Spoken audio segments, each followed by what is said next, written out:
Al-Imran merupakan salah satu dari nama surat di Al-Quran yang menjadi surat ketiga setelah surat Al-Baqarah dan memiliki 200 ayat di dalamnya. Membaca surat Al-Imran ini memiliki banyak keutamaan-keutamaan. Salah satunya adalah mendapatkan syafaat di hari akhir nanti. Tapi tahukah teman-teman, mengapa ayat ketiga ini dinamakan Ali Imran? Dan tahukah siapa Al-Imran ini? Lantas mengapa namanya ini sampai diabadikan di dalam Al-Quran? Untuk itu, di video kali ini, saya akan membahas tentang keluarga Imran.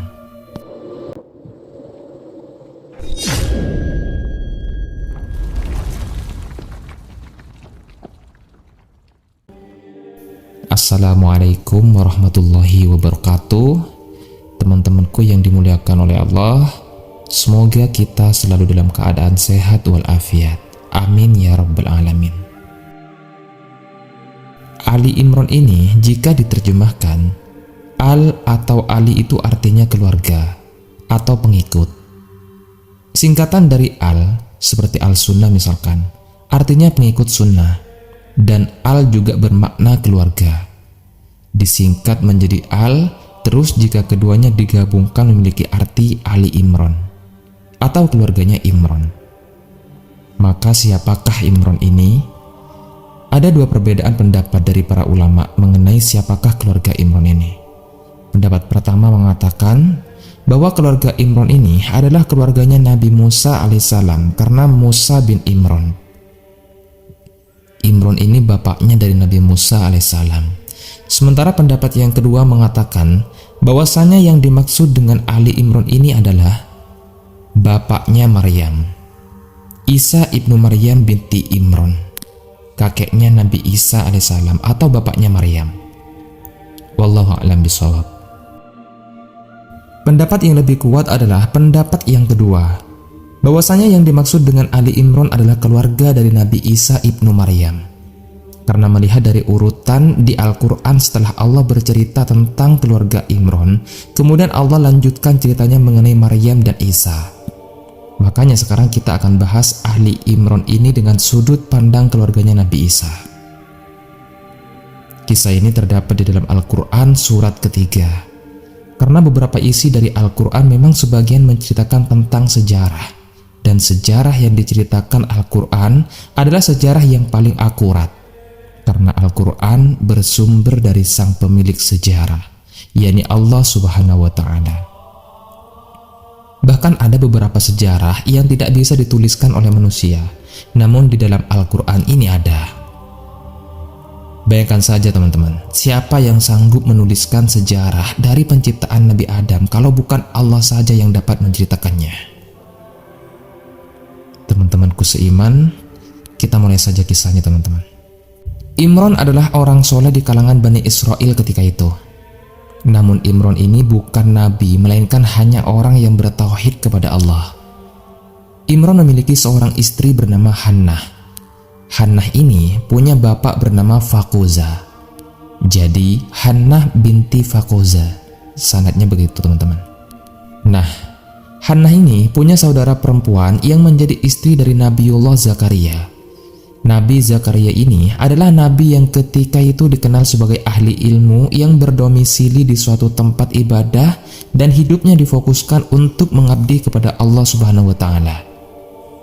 Yang waktu itu ahli ilmu ini tugasnya mengurus tempat-tempat ibadah, sehingga dari garis keturunan ini Hannah ini adalah iparnya dari Nabi Zakaria. Suatu ketika Hannah sedang berteduh di bawah sebuah pohon. Ia melihat ada induk burung yang sedang memberi makan anaknya. Nah, dari sinilah timbul hasrat dari Hannah ini ingin mempunyai anak lagi. Lantas Hannah berdoa kepada Allah untuk diberikannya keturunan. Perlu diketahui teman-teman sekalian, ketika Hannah minta diberikan keturunan kepada Allah, saat itu ia usianya sudah sangat tua dan sudah tidak mungkin lagi untuk mempunyai anak. Dikarenakan sudah dalam masa menopause, sudah tidak haid lagi maksudnya. Namun setelah Hannah selesai berdoa, saat itu juga Allah langsung mengabulkan doanya tersebut hingga pada akhirnya Hannah pun langsung haid. Setelah ia selesai masa haid, kemudian suaminya menggaulinya dan hamillah si Hannah ini. Ketika dalam masa kehamilannya, Hannah berdoa kepada Allah, "Ya Rob, aku bernazar kepadamu, apa yang ada di dalam perutku ini akan menjadi seorang lelaki atau pelayan di Baitul Maqdis." Yang dimaksudkan dengan pelayan di sini adalah seorang pengurus atau alim ulama untuk Baitul Maqdis. Jadi, sebelum anaknya dilahirkan, Hannah sudah menyerahkan anak tersebut untuk hanya fokus dan meninggalkan segala sesuatu yang berbau dunia dan senantiasa hanya beribadah kepada Allah Subhanahu wa taala saja selama hidupnya. Inilah ungkapan rasa syukur Hannah kepada Allah karena bisa mengandung dan akan segera mempunyai anak. Tatkala suatu hari lahirlah anaknya Hannah ini, namun yang lahir bukanlah anak laki-laki, melainkan seorang anak perempuan. Dan Allah takdirkan sebelum anak ini lahir, suaminya Hannah yang bernama Imron ini meninggal dunia. Maka ketika bayi itu lahir, ia langsung menjadi yatim. Lalu setelah Hannah mengetahui bayinya ini perempuan, ia berdoa lagi kepada Allah, "Ya Rob, aku melahirkan anak perempuan dan engkau lebih tahu bahwasanya anak laki-laki tidak sama dengan anak perempuan." Maksudnya di sini teman-teman, bukan berarti Hannah tidak mensyukuri bahwa ia telah mendapatkan anak perempuan. Namun untuk menjadi seorang pengabdi di Baitul Maqdis lebih afdol bila ia seorang laki-laki. Akan berbeda ceritanya bila kedudukannya diisi oleh seorang perempuan. Maka Allah pun menjawab doa Hannah. Anak perempuan ini akan berbeda dengan anak perempuan dimanapun, karena ia spesial dan karena hanya Allah yang lebih tahu apa yang kalian tidak ketahui. Lalu Hannah berdoa lagi kepada Allah, "Aku menamakan anak ini dengan nama Maryam, dan aku meminta kepadamu ya Rob untuk melindungi putriku ini dan anak dari putriku ini dari godaan syaitan yang terkutuk." Sebab doa inilah maka Maryam ini ketika dilahirkan tidak menangis. Begitu juga dengan anaknya Maryam ini, mereka berdua akan selalu dilindungi Allah dari godaan syaitan di sepanjang hidupnya. Seperti yang kita ketahui, bahwa bila ada bayi yang lahir pastilah akan menangis, dan disebutkan di sini bahwa penyebab bayi menangis ketika lahir adalah gangguan dari syaitan. Tapi ini tidak terjadi pada Maryam dan anaknya Maryam, yaitu Isa alaihissalam. Keduanya tidak menangis ketika dilahirkan, bahkan anaknya Maryam yaitu Isa alaihissalam selalu diselamatkan dan dilindungi oleh Allah di hidupnya. Ketika lahir tidak diganggu syaitan. Ketika akan disalib, ia diselamatkan Allah hingga digantikan oleh orang lain. Dan ketika ia diturunkan lagi ke bumi, Isa alaihissalam dibangkitkan dalam keadaan yang sangat baik dengan tujuan yang mulia. Teman-temanku yang dimuliakan Allah, ketika Maryam lahir disebutkan bahwa ayahnya telah meninggal dunia. Dan ketika itu orang-orang alim di Baitul Maqdis pada berebut untuk merawat Maryam karena mereka ini sangat menghormati Imron, yakni bapaknya atau ayahnya Maryam. Menurut mereka Imron adalah orang yang paling soleh dan ulama besar di kala itu. Makanya menjadi suatu kehormatan besar bagi mereka jika bisa merawat putri dari Imron ini. Di antara orang yang berebutan untuk merawat Maryam, salah satunya adalah Nabiullah Zakaria. Diriwayatkan, disebutkan bahwa Nabi Zakaria adalah paman dari Maryam. Nah, karena ketika itu orang-orang pada berebut, maka diadakanlah semacam undian untuk menentukan siapa orang yang akan merawat dan menjaga Maryam. Dan Allah takdirkan nama Zakaria lah yang keluar dari hasil undian tersebut. Akhirnya Nabi Zakaria yang bertugas merawat Maryam hingga besar. Nabi Zakaria ini teman-teman membuatkan sebuah mihrab yang khusus di Baitul Maqdis untuk Maryam.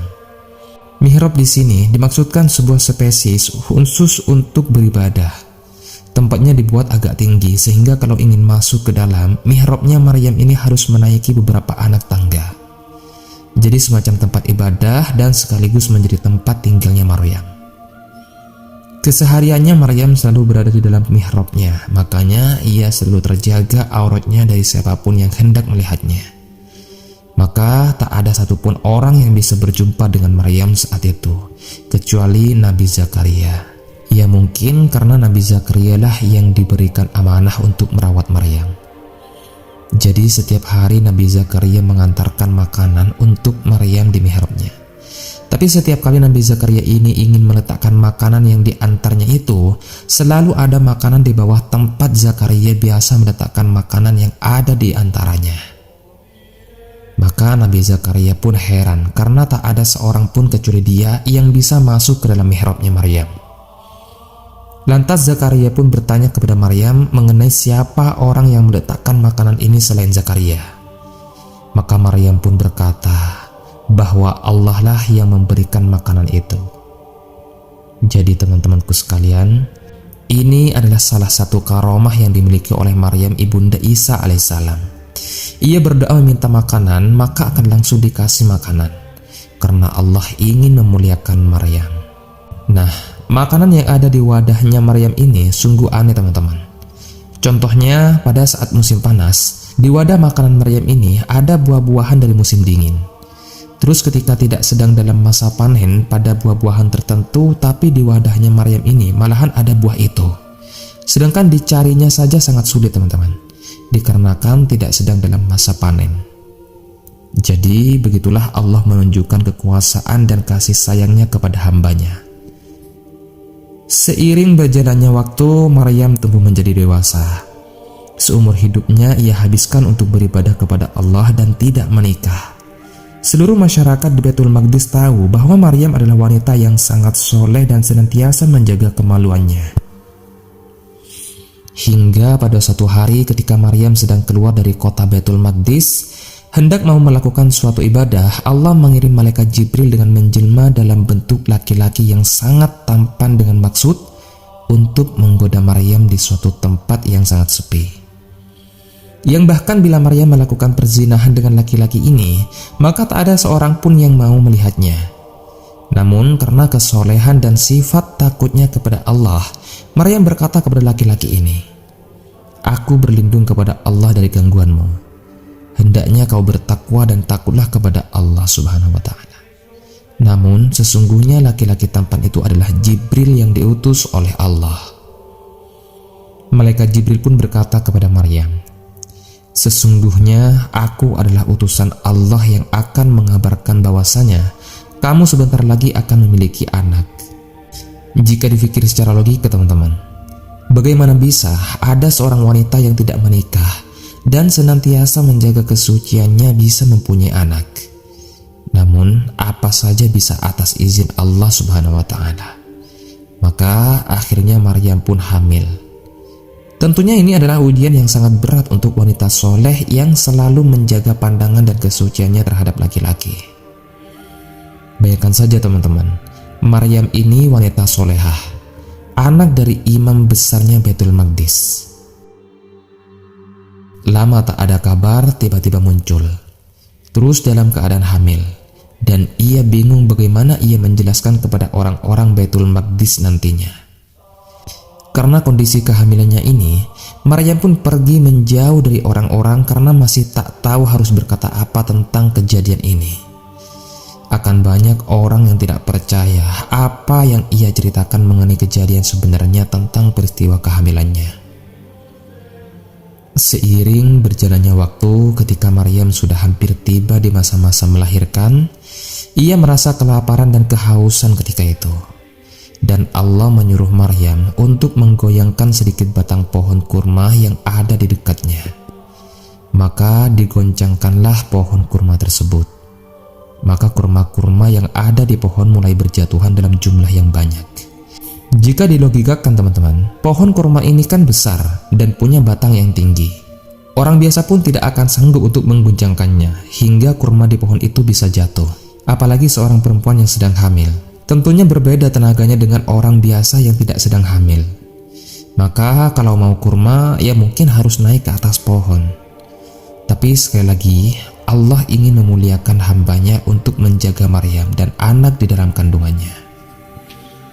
Maka pada suatu hari lahirlah anak yang dikandung Maryam berjenis kelamin laki-laki tanpa menangis. Karena doa dari Hannah ibunya Maryam tadi, akhirnya Allah menyuruh Maryam datang ke kaumnya. Maka mereka pun pulang ke Baitul Maqdis sambil menggendong anaknya. Dan Allah perintahkan, jika ada seseorang yang bertanya kepadamu tentang anak ini maka diamlah. Jadi di sepanjang jalan pulang ke Baitul Maqdis, Maryam ini dicerca dengan orang-orang yang tak sengaja bertemu dengannya. Wahai Maryam, ayahmu seorang imam besar dan ibundamu bukan seorang pezina. Mengapa engkau melakukan kemungkaran yang sangat luar biasa ini? Maryam pun diam dan tidak menanggapi cercaan orang itu. Ia pun terus berjalan menuju Baitul Maqdis. Sesampainya di Baitul Maqdis, orang-orang mengurumuni Maryam dan bayi yang ia gendong. Maka mereka kebingungan dan tidak sedikit dari mereka yang memiliki stigma negatif mengenai Maryam. Gimana bisa seseorang wanita soleh yang tidak menikah menghilang beberapa bulan tiba-tiba ketika pulang sudah punya anak? Tentu saja orang-orang beranggapan di luar sana bahwa Maryam melakukan kemungkaran. Nah, di kejadian ini Maryam pun bingung. Ia tak tahu harus berkata apa. Bahwasanya jika ia berkata bahwa anak ini adalah pemberian dari Allah, maka tak satu pun dari mereka akan percaya. Nah, disinilah Allah menunjukkan kekuasaannya. Tiba-tiba bayi yang berusia baru beberapa hari ini berbicara. Ia berkata, "Aku adalah hamba Allah. Ia telah memberikan kepadaku kitab Injil, dan ia telah menjadikan aku seorang nabi. Ia telah menjadikan aku orang yang berbakti di mana saja aku berada. Dan ia mewajibkan aku sembahyang dan membayar zakat selama aku hidup. Dan ia menjadikan aku seorang yang berbakti kepada ibuku. Dan dia tidak menjadikan aku orang yang sombong serta keselamatan atasku pada hari aku dilahirkan dan pada hari aku akan mati. Dan pada hari aku akan dibangkitkan dalam keadaan hidup." Teman-temanku seiman yang dimuliakan oleh Allah, dan perkataan inilah yang membantah bahwasanya Nabi Isa bukan anak Tuhan, apalagi yang menganggapnya sebagai Tuhan. Nabi Isa adalah manusia sama seperti kita yang diwajibkan sembahyang dan membayar zakat. Bayi ini kelak yang akan menjadi seorang Nabiullah yang senantiasa bertauhid dan di akhir zaman akan dibangkitkan untuk membunuh Dajjal. Wallahu a'lam bishawab.